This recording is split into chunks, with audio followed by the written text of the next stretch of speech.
reading one interview of yours where you said that it was, that the thought that army uniforms lying in the landfill was so depressing that you wanted to do something about it. And I totally feel you on that. And thank you for doing this noble work. Great, and thank you, Deepa. I mean, you've been working for a long time in the space, and I would like to start the first question with you. That it's when did you know that you wanted to be an entrepreneur? Because you've been a NIFT graduate, you've had a long career in the corporate, and it's really not easy to make these decisions to one day quit all of that and become an entrepreneur. And I think it's the same case with Suchi as well. Even she had a career in the corporate. So what was that one point that made you realize that yes, that conviction that you want to become an entrepreneur? Can you talk? I mean, I think go with Deepa first, and then Suchi, you can take this on as well. Sure. So, hello everyone. A big good evening to all of you. Okay, so for me, being an entrepreneur was not something which that idea had never really crossed my mind till it crossed, and I did something about it, in the sense that I was sort of pushed to against a wall. And when I was in my, when I was working with the corporates, and I realized that there was just so much, we were doing things which were so against, there was no positive impact really. There was so much damage. I'm from the fashion industry. It's a well-known fact that fashion industry is anyways the second most polluting industry when it comes to environment and the way we use resources. And it's really, it's just very sad to see the way the whole fashion and fast fashion, the whole cycle runs, and we could do nothing about it really. And that's when I realized that, instead of just feeling bad or cribbing about it, why not get down to doing something, whatever I can. And for me, the biggest factor was, of course, creating a positive impact also. And that's when, I knew I had this, I was a product person, a design person, an operations person. So why couldn't I use all my experience into creating something much more meaningful for even, it was like one or two people's lives also, I was happy. So that's the way, that's how it all started with. And just a little correction. I was in the corporate side for 13 years, and that's when I made a transition. I was there. I had the status, the money, the everything, the jazz, but the inner voice was there, always calling out and saying, "This may be something more. Life is not just about this." And that's when I took the plunge. Wonderful. And what about you, Suchi? How did it come about for you? For me, so me and my husband, okay, both of us are always those people who cannot sit silently. So he's from the funding and the finance background. I had the marketing aura. So always we wanted to do something. So it was that in 2016 I think 2016 that when we started reading about the articles. And we always, so even when I was in my child, I wanted to be army person, or I wanted to be a pilot. But destiny takes you to some other things. So that's how I landed in a marketing job. But then it was something that I've always wanted to do. So I started reading about how this army uniforms are being misused, and we had a general talk as to why can't we upcycle it and create something that is useful, especially for women. So I am a woman who loves to have different kind of purses that will suit my dresses and things and stuff like that. And that's how we started. At least if not this, then at least let me start with something which I only will carry. So I started, making my own bags using those cloths, using my simple wallets, and that's how the idea struck. So with one simple thing as to how can I make use of things which is lying in my house? So let's start creating something. So that's how the idea struck, and we started going about it. Right, wonderful. And how do you decide that you will be fine being an entrepreneur? Where did that conviction come from? Because I think that's one of the major questions that we get in any early stage startup journey, that am I crazy? Because startup journey is not easy, and then these questions pop up that am I on the right track? Why can't I just, I'll be much more happier doing a stable job where I'm getting a stable income, and why do I have to go through all this stress, etc. So how do you build that conviction, and how did you decide that yes, I mean I'll be fine and I don't need that stable income sort of thing? Me, it was, so my family is into business, okay? So my father was a businessman. My husband always wanted to be in business, but the only thing that he was lacking is the aura or the push that you need to be into the business. So yeah, so it's in the family genes, so you needed that. So although it was in the genes, it was just one casual conversation that we had, and things are turning out to be a little stable. While he is into corporate, let me take a stab at it and let me see what can I do and how can things go. But because it's important for us to try, and we are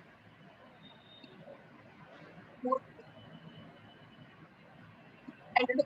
So now we have an interim 1 to 2, 3 years, 5 years to plan to ask the thing. So let's just do it. Great. What about you, Deepa? Do you also have a business background as well? So I belong to a family of doctors, engineers, all academicians. So for me, it was a very, very different call. But for me, it was always follow my heart. And, when I had reached a stage in my career where I was, almost at the peak, and it wasn't giving me that satisfaction. So there was no other way but to turn to my own self. If I'm not satisfied, let me try and do something about it. And interestingly, Joey, I mean, if somebody asks me, so it's not been easy, of course. There've been many times where you just, it's very difficult, and you want to maybe just throw in the towel or something like that. I mean, there are so many situations like that which come your way, and but every time I know I stopped and I used to think that am I ready to go back into a job? And my answer was always no. So this is something which I always knew, that I don't want to get back into a job. I still want to do things my own way, where I am, it's just the kind of transformations that you're able to bring in people's lives, or any small little thing also. It just makes so much of a difference that, that becomes your driving force. So, I wouldn't want to get into those typical job scenarios, running after, those, the whole rigmarole of just running after money or status or things like that. And I don't know, I'm just much happier like this. Yeah, and I think that's a great way to put it, that every time you're in doubt, think that you want to go back to a job, will you be able to do that? And if the answer is no, I think you're on the right track.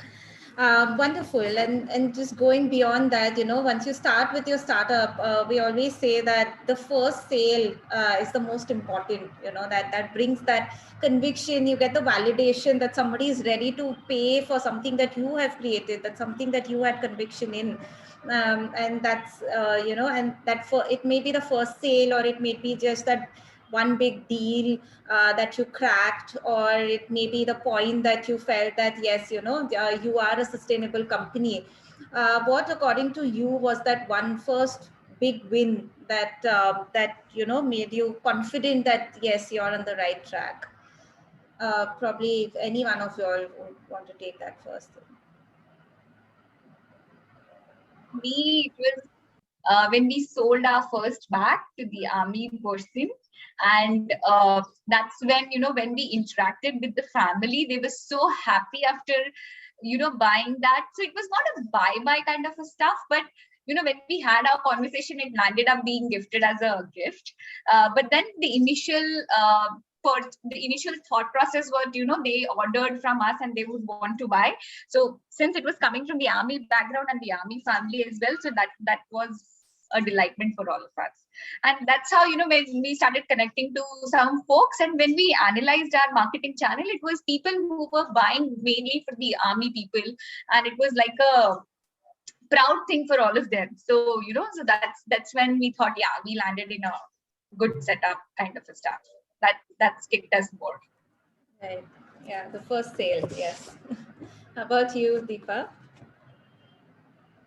So of course the first sales are always special. However, I would like to share something which happened in 2018 with us, which completely shifted our point of view and our mindset. So that's what I would like to share here really. That was the first time that we did our first corporate order. And before that, we were always working with organizations, small organizations, orders till about 50 pieces, 100 pieces maximum. So that is what we were doing. But I think in 2018 is when the first time a corporate wanted to back us up. They believed in our story, and they just asked us to do something which was, in fact, we had proposed the designs and they loved the idea. And they just came back to us. There were 10 designs and they chose the toughest out of that and said that, we need 7,000 of these. Can you do it? And I knew it. That was the make or break situation where I knew it was something special. And we said yes. And we had 26 days to turn it around.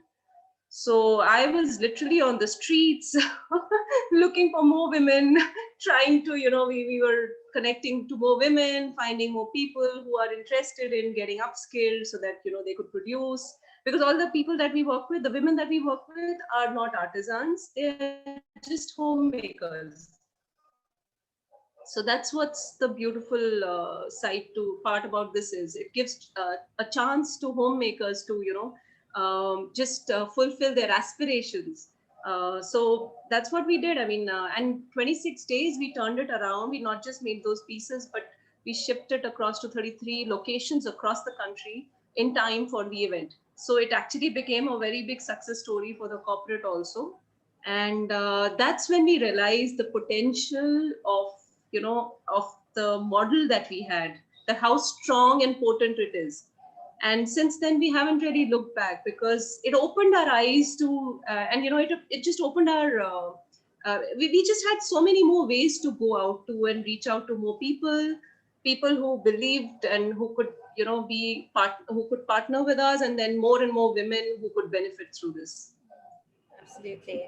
And I think that story is so inspiring because as an entrepreneur, you just have to take these risks, right? You just have to say yes and say yes to everything and dive through the challenges, which I think is a great segue into the next question. It's all about taking risks in entrepreneurship, and which some risks pay off and some don't. Which is the biggest risk that you have taken in your business? And tell us the story around it. Did it pay off, and how do you decide the line? Which is the risk worth taking and which is not? Probably Deepa, you can take this first, and then Suchi. Sure. I think the biggest risk for me personally was definitely when I got into this, where I took the plunge, because that was the biggest decision I feel, where I said that because I wasn't trying to follow something, no model as such. It was very interesting because I didn't know what the product should be, what the workforce is going to be like, what is the market. So I had to really, just sit down and learn and just, by and by, as we went into our through our journey, we learned and we, grew, and we shifted gears, we learned, and we, just aligned ourselves to whatever the market needs were. So it was very difficult because first of all, this is like almost, we registered 6 years back, but I started about 8 years back. So it was people used to look at us when we talk about social enterprise and women. They always used to think we are just making jholas. Anybody who's making something with women, people tend to think that it's thele bana rahe hain ya jhole bana rahe hain, and it's a very typical mindset. Then nobody takes you really seriously. That you're doing something with these kind of women. What kind of business can you really do? So it was a very different mindset. Plus, my family is also pretty surprised because I had taken the plunge really, where I said, such a high flying job, I want to just quit and I want to do something. So they were, they didn't know what to say. But I always had their backing. Subconsciously first, and then now consciously. But so that's been the biggest plunge, and then of course I've just stuck to it. So it's been the toughest decision has been shifting, to this for me. Yeah, that's the biggest risk always. But good to know that you had the backing, subconsciously or consciously, doesn't matter. But I think backing is always important, and a support system is so important because it is a lonely journey. Um, how about you, Suchi? Which is that risk that you took? Um, Surprisingly, in 2018, I was handling two babies. I was, bringing up my own child. So I was expecting at that time, and at that time, I decided that I'll quit and I'll do something. So that's how Tipoy was also getting created at that time. So yeah, so I was raising two babies together, both needing equal attention, both needing equal care. So yeah, so now I cannot define anything. Like these were the challenges. Like, I had to shift my moods, operate, and then, start going again. So yeah, these were the two important things. So both of them happened simultaneously, one after the other. So yeah, that's how the story is. Equally rewarding. Yeah. Yeah, equally rewarding. Nice. Wonderful. And I think that also I wanted to explore one more angle in your journey, and that is being a women entrepreneur. I mean, it's a tough journey for anyone, and an equally rewarding journey as well for anyone. But especially being a women entrepreneur has its own challenges. So what do you think? Is that biggest? First, let's first talk about the positives. What's that biggest strength that you feel that you have as a woman that makes you a successful businesswoman? What do you think is that one positive that you have, that you stand strong in the world of business? Always do. When a woman leads something, it's not that she's leading for herself. It's she's leading for her family, for her children, for her husband, for friends. So a woman will get the aura of everything that you're looking at. So let that be handling her own baby. She'll get you the diversity angle that's been required. So so that's the aura that women brings to the floor. So it's not about that so as she pointed out, right, that women, these girls are just making jholas. It's not about making jholas. It's about we're bringing the differentiator to you, because we have that aura, because we are doing multitasking at the same time. So whenever it's like a men denoting something, it's like they have their own vision statement. They know what they want to do. But for females, it's like they'll have family, parents, in-laws, brothers, sisters, children. So think of the diversity angle and the mind that women operates in. So yeah, so it's always beneficial to have a woman. So I always tell this wherever I go. Yeah, so women is backed upon, like you have those 9 or 10 hands. So yeah, so it's the same way. Right. What about you, Deepa? Yeah, very beautifully put, Shuchi. So I mean, women are definitely nurturers, right? So we are one up on men for sure on this aspect. The EQ is much more, and the world, anyways, is moving more towards a very conscious way of doing anything and everything. Everyone is now becoming conscious. It's because of what we have done till now, and which has led us to this. I mean, there's so much of pollution, there is so much of disharmony so everybody is now waking up to that there has to be coexistence, there has to be responsible existence. So that's where the world is moving towards. And similarly in business also, that's the conscious movement, that is what in future will work. And this is what women are very good at naturally, right? Like I said, they are nurturers by nature. So understanding coexistence, like Shuchi pointed out, I mean, for a woman, it's not just about her, but it's about, first it'll always be about her family, her children. I mean, that's what I see by default. That's priority one. It's always about the family, then it is about herself, and then also about the community. So we've seen it there, and that's where I think all women have that strength, and we are definitely, we have that edge, whether the men like it or not, but we have the edge. Yes, absolutely. I think, and it's a proven business case now that the more diversity that you get in, the number of perspectives that a woman gets in, the fresh perspectives, and as you said, that since we're multitasking so much, all of those perspectives come into thinking, and I think that's what gives us an edge, as you both are pointing out, and it's I think it's no more the case about bringing women to the forefront or something. It's a clear business case where it gets you higher returns in any business, right? So businesses with women get in higher returns than men. So absolutely, great. And I mean, so that's the positive angle of it. But have there been any incidences where you felt that being a women entrepreneur, it was especially challenging? You went to take a deal and it did not work out just because you're a woman or anything of that sort. Are there real challenges on the ground when it comes to being a women entrepreneur that you feel that men wouldn't face in the same scenario? Shuchi, you want to go first? Just looking at you and I was like, okay, Deepa. No, please go ahead. Okay. So I mean, definitely there are always, being a woman, you have the ups and the downs. So for me, if you talk about it, very interestingly, I mean, though we are the privileged class, really.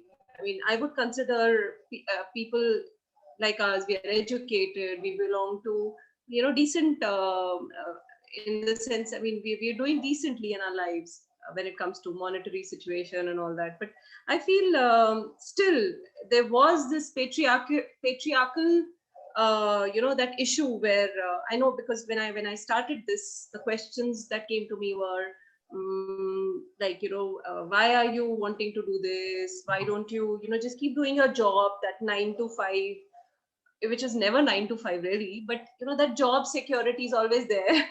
And versus, why do you want to get into this business thing? So all those questions did come, and then you need to, like Shuchi said, even I was having my I had a daughter who was 2.5, and then but for me it was more like, I was seeing her childhood just go past, and I wasn't even being able to be there with her. So just those things, those questions which are coming to me were sort of answers only, that I need to do it my way. And so those kind of typical patriarchal mindsets were difficult first initially, not taken seriously. I mean, somehow, if there's a man giving a business proposal versus a woman giving a business proposal, there are always a sort of I think men are taken more seriously still, which is interesting. I mean, if I look at the upside to it, is that the expectations from a woman is less, so you are able to maybe make a better impact. So I think it always, you can turn it around to your advantage, really. But I think it's again two sides of a coin.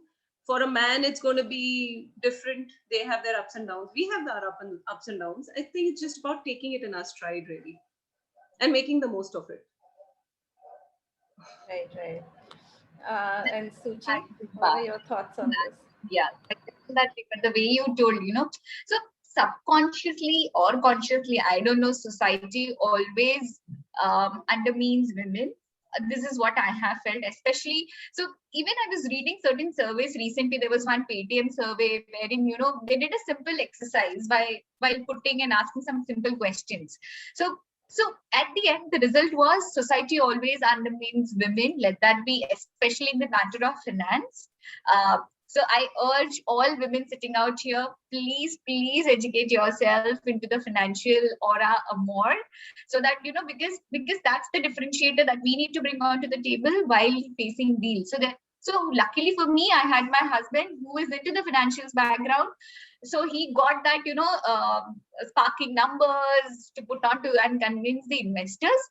But had that been me, I'm always underlooked. Like, ye finance ka kya baat karegi? Although I'm MBA in finance, landed up in a job in a marketing side, but still, the society faces this. So yeah, so I would urge all of you to please be very thorough with the financial knowledge, and slowly and steadily, I'm sure the society will change. Yes, that's always the hope. That Yeah. I mean, we are on that path sooner than later, where society changes, and it's much.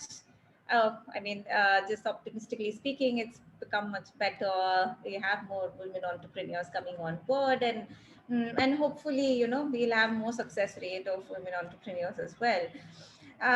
So just moving on, and I'll also want to, open this up for a Q&A and ask everybody else also to ask their questions to you, etc.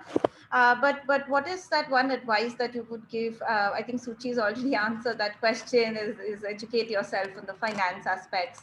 But what about you, Deepa? Is there a specific advice that you would want to give women who are just starting off? So the entire cohort is generally women who are just starting off. They're either in their product development stage or just the first pilots into the market. Is there any specific advice that you would want to give them that you wish you had at the beginning of your career as well?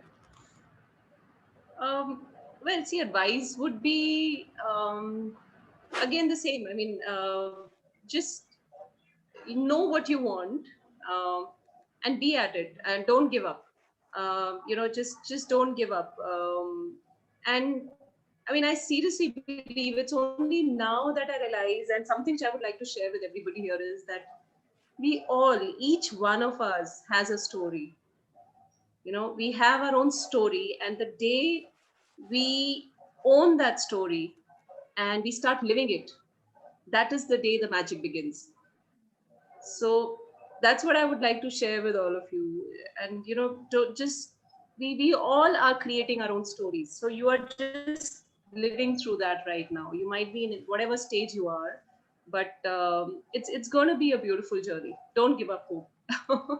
just give it your best and stick there. Just hang in there. Very beautifully put. You want to add something to that, Suchi? I just want to say 3 words: just do it. Yeah, absolutely. I think resilience and that passion, right? Yeah. Absolutely. Great. And since you both mentioned, that you both had little babies, and Suchi was expecting, and Deepa had a little baby. Maternity transition is also a very important part of every woman's journey, I think, whoever chooses it. So, with that and the entrepreneurial journey, is it really true that entrepreneurship brings forth a kind of flexibility rather than doing a job? Does it give you more flexible hours to, shape your day in your own way? And also, like with that, I would want to ask, because this is the general, you read it in so many papers, and I personally know that's not true, and being an entrepreneur is a 24-hour thing. But I just wanted to know your thoughts on it, and also what does your typical day look like for anybody just starting off? What does an entrepreneur's day look like? A typical day. When do you start? When do you end? What goes on in the middle? Suchi, you wanna go? Yeah. Okay, I'll go. So for me, I would say I'm blessed because I have my mother also staying with me. I have my mother-in-law also staying with me. So when I was answering your first question, when I was going through that maternity phase, I really did not find it very tough because I had 2 women supporting. I was also there. So initially for 15 days, I was lagging behind and I was resting. But then actually it gave me little flexibility. And since, I needed something good to start with, it's always better that we have that different mindset and the aura to go. So yes, so that was the kick that I have to do something and I need to take the time out. So I always follow a timetable. I'm a timetable kind of a person who would always have fixed time allocated to do things, because randomly you can't post pictures at 10 and expect people or your target audience to reply and see those pictures, right? So since I was in charge of social media marketing at that time, so I had my schedule fixed, and that's how I started. I would start my typical day. I would start by 7:30, do some normal yoga, post which I used to spend some time with my little baby. Doing his normal course. Post that, I would start my day somewhere by 11:30, wherein I would identify the target audience, how do we pitch in the market, how do we communicate with the people, draw some creatives, things and stuff like that. Be there by 3:30, finish all your work. Then typically spend some time again back with my baby. Later towards the half, when my husband would be free, then sit with him, ideate on what can be done next, how are we doing good on the financial side. To add to this, whenever we used to have our family conversations during dinner, get inputs from both of my mothers as to what do you think, what could be the name for this venture. So you can realize it's a women entrepreneurship, it's a women oriented house, having a women women-centric conversation to a women-centric things. So it was too much of women involved in the family. So yeah, that's how a typical day goes like. And then I finish it by having dinner, normal chat again with the baby, and then that's how we end it. Nice, beautiful. It also reminded me of one startup founder that I interacted with recently, and he was telling me that I was asking him, how do you manage your family life with your entrepreneur journey, and he's like, I literally get opinions from everyone. So when I'm talking to my 5-year-old niece, I explain my business to her. It really helps me get that clarity of thought, because if you can explain it to a 5-year-old, you can explain it to anyone. So I literally talk to her and I ask her opinions. What do you feel about this? What do you feel about that? So it's he's like, I've never felt that a conversation is wasted from any age group across any so it just, you learn through conversations in an entrepreneur journey. So great. And Deepa, what about you? Well, I mean, it's been. So I identify with Shuchi again here with respect to mother and mother-in-law, because they both have been very big support for me as well.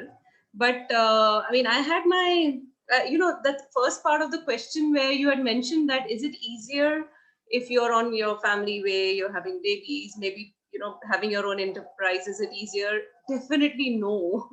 It is, it's like another baby, and just taking care of one baby is quite a task. So having another baby is like, it's very demanding. I remember I was, I was still a startup, and I had my second baby right through, right in between. And just a day before I delivered, I was actually out in one of the pitches, and I was actually pitching to a crowd of, I think it was about 150 people. And I was standing there in my full bloom and telling everybody that, this is how the organization is, and this is what we do, and we are ready to deliver. So it was quite funny. And, the next day I did go and just went ahead and delivered another baby. And I had geared up my team, and I told them that, you have to give me 15-20 days to get back. So that's the time where our major deliveries were going on. And within 20 days, we were back. I was back at the work and, doing all the work. So it's definitely not easy. And that shouldn't be a conscious decision. That's according to me. Then you do create your ecosystem around it. You do find your solutions, and you find the support structure, and family is always the biggest structure. Then comes, of course, your friends or whoever, but you'll always find people. like I said, coexistence is really, really important. So you need to figure out how to best work it out, for them and for yourself as well. And for a typical day, I think for me, just one thing. I mean, it's a pretty normal day, but the my beginnings are always with me time, where 1.5 hours to even if I can stretch it to 2 hours, I love doing that. So I try and just be with myself, and that's the time where I would just sit and just introspect and understand. And then there will be, for the work as well, there'll be strategizing and how to do it. And then once the team starts coming in, a quick strategy discussion and what is to be done throughout the day. And then a normal day, I mean, the whole chaos happens during the day, and then before you sleep again, it's like a sort of just sit and relax and center, and then go to sleep. So that's pretty much it. Yes. Nice. I think I've seen this across board, that me time in the mornings is generally what keeps you sane, I think, through the day. I think it's completely Much necessary. needed. Much needed, much needed. Right. So great. It was really great speaking to you, and I'm sure everybody else has a lot of questions for you. Even if you have just thoughts about the conversations that we've had, feel free to just switch on your, unmute yourselves and speak up. Yeah, I'm going to open this forum for everybody else to come in.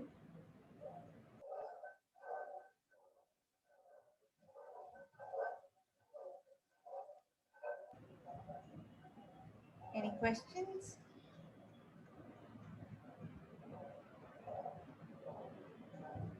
Yeah, hi, Anjali here from Redo. Uh, I would like to introduce myself in a brief.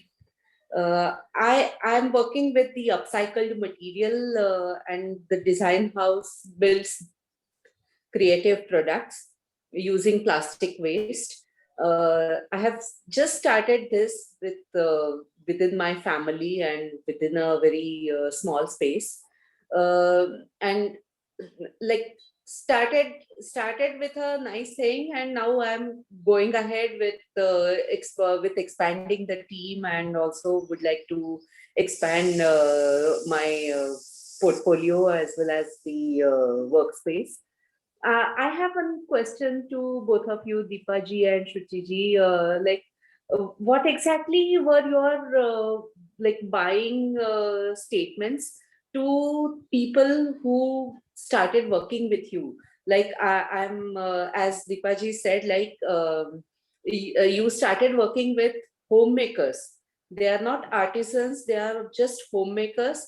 But what was that buying statement to them who started working with you, and how really you brought them up to the speed and quality when you had this big order to deliver, and within a 20 span of 26 days. So Anjali, when you say that, what's my story to them, to the people who, the women that I would like to, get on board, or the customers? No, the women who work with you, how you really could convince them that, because it is really very difficult to convince them to work on given task. And I'm very sure money is not something that everyone will work today. Today, the situation is not that. So, what is that exactly that you really made them work with you without any understanding about the product, without any understanding about the outcome? And how did you cope up with the quality that every single woman would put out? Okay, so first of all, the opportunities that we create, or the kind of women that we work or target, are all women living in slums, and these are women living in urban slums. So for them, money was and money is a very, very big factor, and so they, and plus the other thing that really worked with them, when we told them that, you need to just come to us, we'll assess you for whatever skills that you have, and then thereafter upskill you, give you training to create products, and then you can make products and earn. So these are the women that we work with do not have opportunities really, because they are not artisans, so they don't have other opportunities where they are being given work and they give it to the market, or they're creating products already. So mostly they are just homemakers, but they also have aspirations. So it wasn't very difficult for us to convince them that, would they like that they would like to get on. They were very eager to come on board. The issue with them was mostly that they are not really allowed to go out of their homes and work. So that was their issue. So what we did was, instead of making them come out so they did have to come out at least for trainings, but thereafter we started giving them material and complete hand holding so that the work could actually be taken home. We took the work to their homes so that they could make products and then just hand them over to us, and then we sell them in the market, and then it becomes a revenue stream for them. So it's about understanding what we had to create that balance. One is the workforce, what works for them really, and then of course the market, what is the market need. So just tie it up together, and that's what every business would really have to do. So if your workforce is not getting if money is not the main criteria for them, then maybe it will be aspirations, or it will have that value where they're creating something, because you're making products yourself, right, out of waste plastic. Yes. So Yes. it is maybe creating something, and that gives them that thing about in their family, that they are bringing, they're changing something, they're being a part of this movement where they're working towards the environment. So that becomes your factor, which so you need to just figure out how are you addressing their need, identify their need, and then address their need and tie it to the market, right? So that's how the whole business will work. So it's just about understanding needs both sides and creating that balance. Thank you. For me, I would say, so it was a situation since I was expecting. So for me, it was easier to convince people, because if I can do it at that time, I'm expecting you all also to do it at that time, because that's the important True. part of my life. Can analyze, how important it is for you.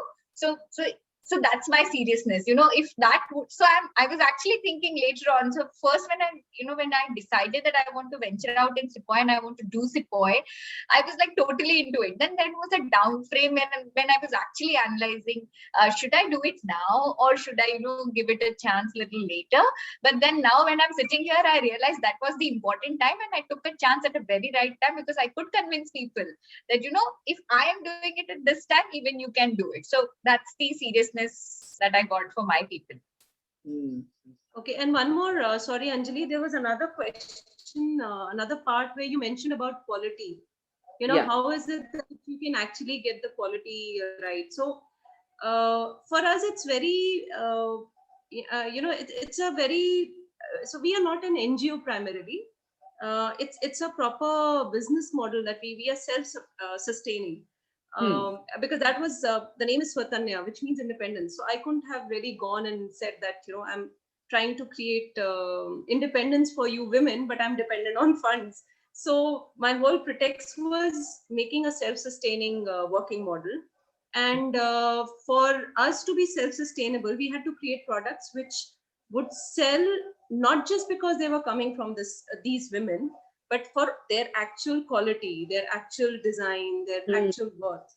We are like in the big sea with the big fish.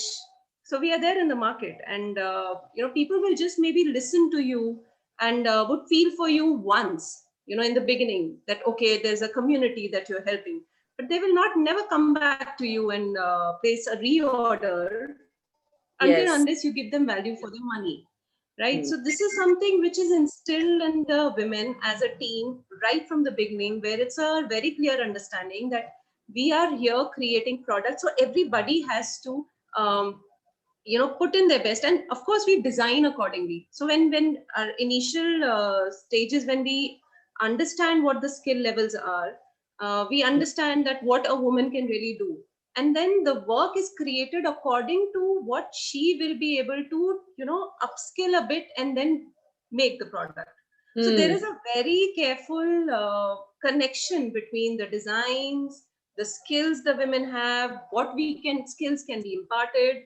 So it's a very fine balance that we work on. But it's having said that, it's not difficult.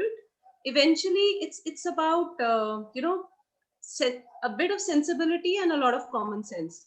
So Right. that's how it is. Yeah. Thank you. Thanks a lot that you came back. Actually, it went out of my mind that I had asked about the quality. No, it is. It's that actually is becoming a biggest issue.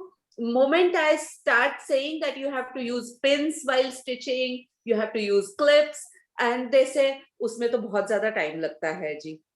So it is like no, it is my way or highway. You better not pay us, but we will do like this only. So it's getting very.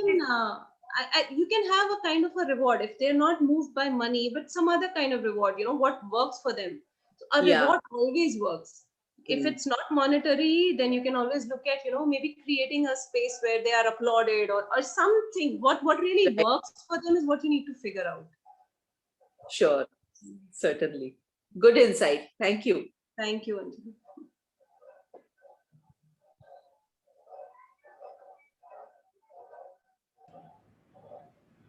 Anyone else?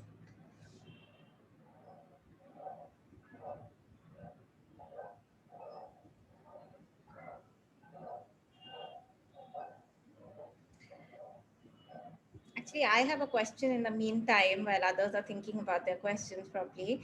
And especially for you, Suchi, and also for you, Deepa, that, in upcycling businesses, one of the major constraints is always the supply chain.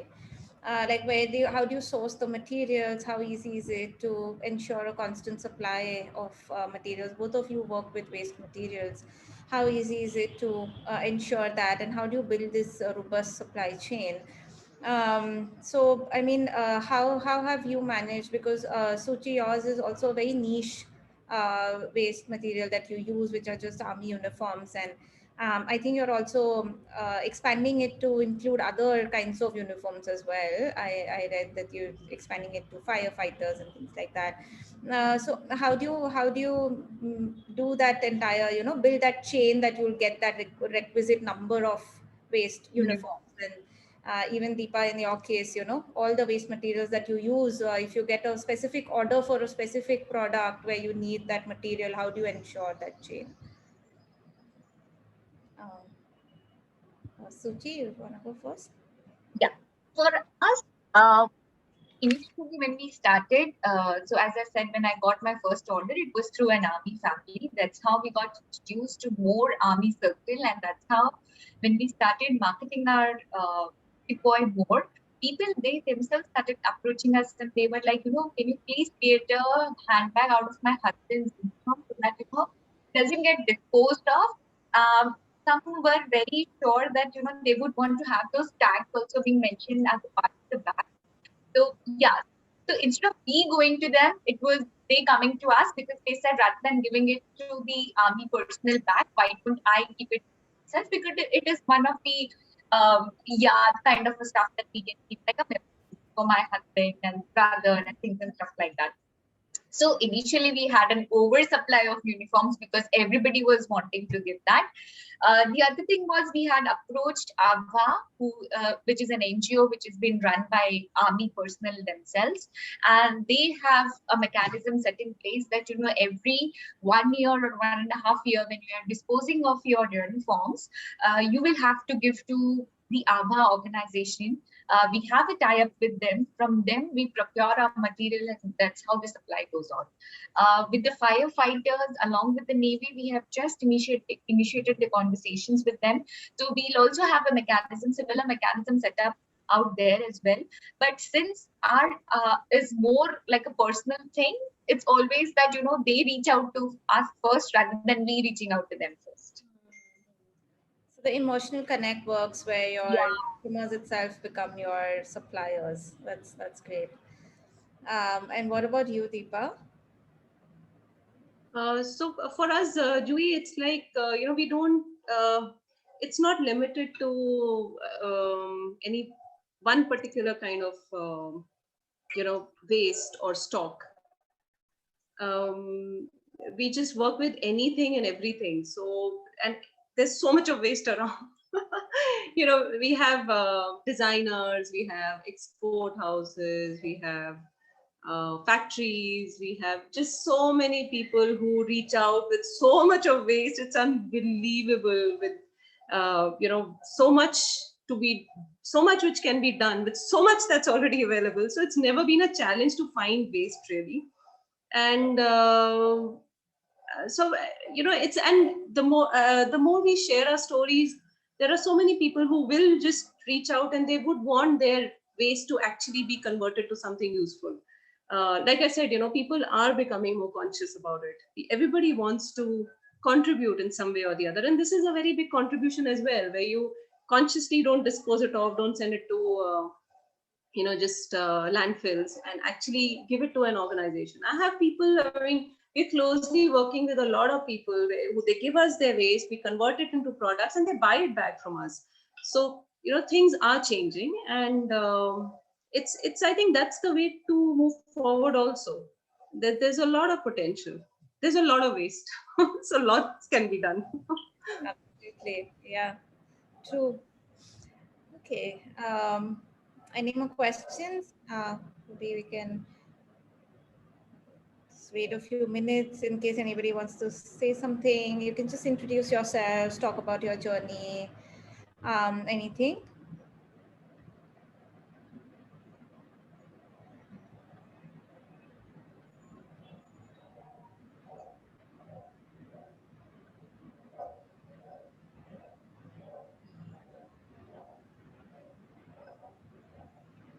All right. It's not. So, what is the best way to contact both of you ladies if, in case anybody wants to get in touch with you later? Is LinkedIn a good way, or you propose any other way? LinkedIn is always good. Always. Always. Okay. Perfect. Yeah. In I think. fact, you have Bhavini here as one of your participants. In fact, we know each other. We go Yeah. way back. So it's a very good example of upcycling, because she, I know, runs her own setup of exports, and whatever comes out of her factory, she uses that to create such beautiful products. So there is so much that can be done. It's just about conscious thinking, really. Yeah. So, and that's what each one of us can really do, is what I feel. And Absolutely. there's so much.